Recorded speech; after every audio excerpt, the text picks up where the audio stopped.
Pod Tatrami sa tieto pre nás netypické ovce s ovisnutými ušami objavili pred 5 rokmi. Prvý chov plemena Asav na Slovensku tu nahradil naše plemeno, zušľachtenú valašku. 100-litrová dojivosť na bahnicu nestačila. Proste ekonomika nevychádzala, takže sme sa rozhodli, že keď chceme ďalej chovať ovce, nemôžeme to robiť s tým stádom, ktoré máme. Hoci sme mali šlachtiteľský chov, museli sme si to zvážiť, pretože ručné dojenie v dnešnej dobe, kde sme museli zamestnávať zhruba 8 ľudí, proste jednoducho to ekonomicky nevychádzalo. Tak sme sa nakoniec rozhodli, že zmeníme plemeno. A to plemeno proste má iné vlastnosti trošku, teda hlavne to, že vieme nadojiť tam cez 200 litrov mlieka a dá sa to dojiť na dojarni. Dá sa povedať, že s polovicou ľudí. Čiže tým pádom vieme toho človeka aj zaplatiť. Je to plemeno väčšieho rámca, tie uši má také sklapnuté dole, ohnuté. Keď sme to prvý raz videli, tak sa nám to zdalo trošku komické, ale už sme si zvykli a už si to nevieme predstaviť, keby to vyzeralo ináč. Sú vyššie postavené na nohách a majú podstatne väčšie vemená a struky, takže sa veľmi dobre dajú dojiť na dojarni. A mlieka dojíme podstatne viacej, povedzme od 300 oviec, ako vtedy sme dojili od 800 oviec. Viac ako 200 oviec doviezli pod Tatry zo Španielska, ale plemeno Asav má pôvod v Izraeli. Vzniklo krížením plemena Avasi, ktoré chovali beduíni, a východofrískej ovce. Asav je mohutná ovca s dvojnásobnou hmotnosťou oproti menším plemenám. Bahnice dosahujú hmotnosť zhruba nejakých 70 až 80 kg, niekedy aj viac, samozrejme aj menej, ale ten priemer je zhruba tak. Môže byť v bielej forme, alebo takisto s hnedými alebo čiernymi odznakmi, ktoré vlastne získalo potom plemene Avasi.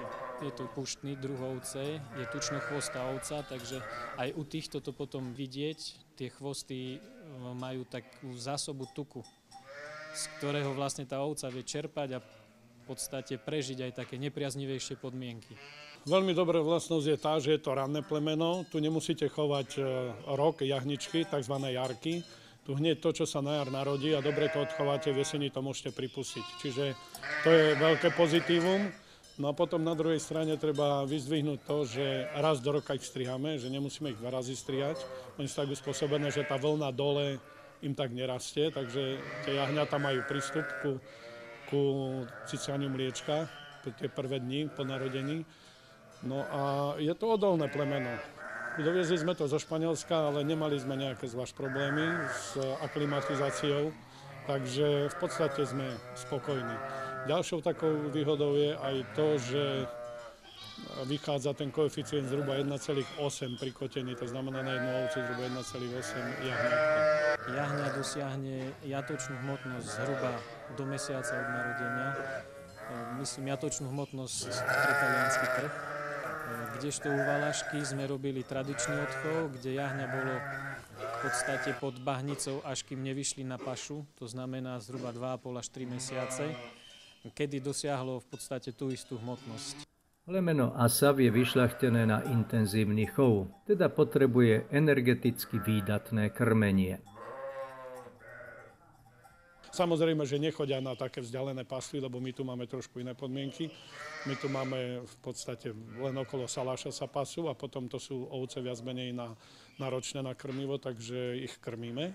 A to pasenie len také akoby doplnok. Ale hovorím, čo sa týka odolnosti, sú v pohode.